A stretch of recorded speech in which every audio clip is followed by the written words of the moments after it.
So, a book review this day. I'll probably post this today should be either... Slow down. No, You I'm are slurring and fast. speaking gibberish. I'm drunk. No, I'm kidding. If you're drunk, you speak more coherently. That is true, and I walk straighter. Anyway, so, back to the books. The books? Books? Yeah. Where boat is Jim from? Who the hell knows? So, what the hell kind of language am I speaking today? Canadian. I'm like, the last one I filmed, I was like, bleh. Anyway, so, book review. Going to do Flowers for Algernon. I keep wanting to say Algernon for some reason. Flowers for Algernon. Yeah, so, and I cannot at the moment remember who wrote it. I will, yeah. It's a classic piece of literature. Shame on you. I know, I should know. Your finger will be in the frame. It is, that was deliberate. Shame on you. Yeah, but anyway, so the book is pretty much about a man named Charlie Gordon. I can remember his name, can't remember the author's name. Go figure. So, he has an IQ of 68, and he enters into an experiment with these people to increase his IQ, so he gets a high IQ. And what time period is this book set in? It's the late 50s, early 60s, because the first one was written in 59, and then I think... It was expanded upon. Yeah, like in 66, I think. The novella, I think, 59, and then sometime in the 60s. I cannot remember. This is horrible. Anyway, so I need to read the novella because it's a little different from the book, apparently. Is it? Yeah, somebody did say that. It's a little different from the book. But, so he's got an IQ of 68, enters into this experiment to increase his IQ. Now, the book starts where is him writing like as a diary format, and it's like a young child, like the words and the spelling and then as his brain increases, like his IQ goes higher, the spelling and the written improves.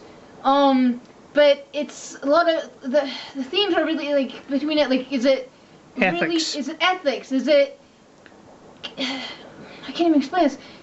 Is it worth changing? Can you play God with people pretty much? And who's Algernon? Because you've forgotten this. It's important. Yeah. Algernon's a little it's a mouse who it's a predecessor experiment. I've read that for the book. He's a predecessor experiment. Yeah. But the problem for Algernon is his intelligence goes backwards. Yeah, and he starts getting really aggressive, this little mouse, and frustrated and throwing himself around in like the maze that they put him through. And then sometimes he doesn't actually do the maze. He doesn't want to eat. He gets depressed. He gets really violent. And so they know that Charlie's going to end up like this. So he goes really smart, and then he's just going to regress back to being like either have an IQ of 68 or even lower than what he did have. They don't know how much he will regress the whole book. But it is, the thing is, can you play God? Is it ethical to play God with somebody, to change somebody so that they're fit in society more, pretty much, is what it is, you know? And also, you also get that kind of thing where as Charlie's IQ increases, he gets more, we'll say snobbish, kind of, is about probably the word. Arrogant, pompous. Arrogant, yes, very pompous. So you get that thing like, is it really worth being smart? Even he actually superiority complex. He's got exactly. But he also starts realizing, was it worth it? Like, was the whole thing worth it when all he wanted to do was learn to read and write? Was going through this whole experiment and losing all the friends that he did have when he had a lower IQ, worth being able to read and write? Even though they weren't his friends. Yeah, they weren't his friends. And that's the hard part in the book, actually, because you know when you're reading the book that these supposed friends are not his friends, and they're really treating him like crap. They're getting a laugh out of him and playing pranks on him. But he, with a low IQ, doesn't realize this until he starts getting the higher IQ, and he feels hurt and not so much, well, betrayed, kind of, because he thought they were his friends, and then now that he realizes that they're not his friends, he actually starts to wish that he could go back.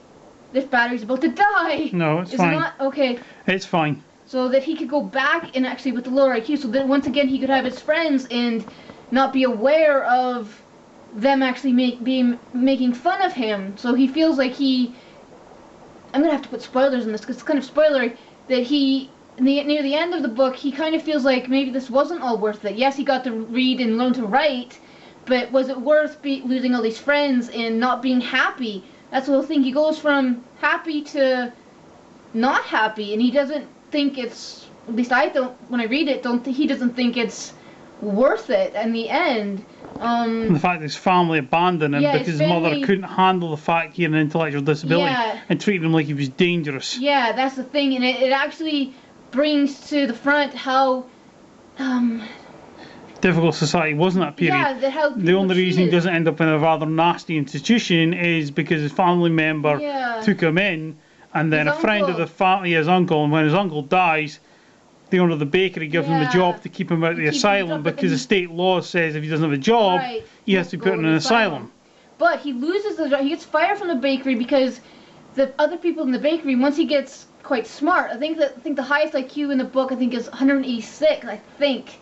I thought you said it was 168. Could be 168. I think it's 186. I think I got my numbers mixed up. But anyway, so the bakery he gets fired because once he gets a certain smart, people get scared of him actually.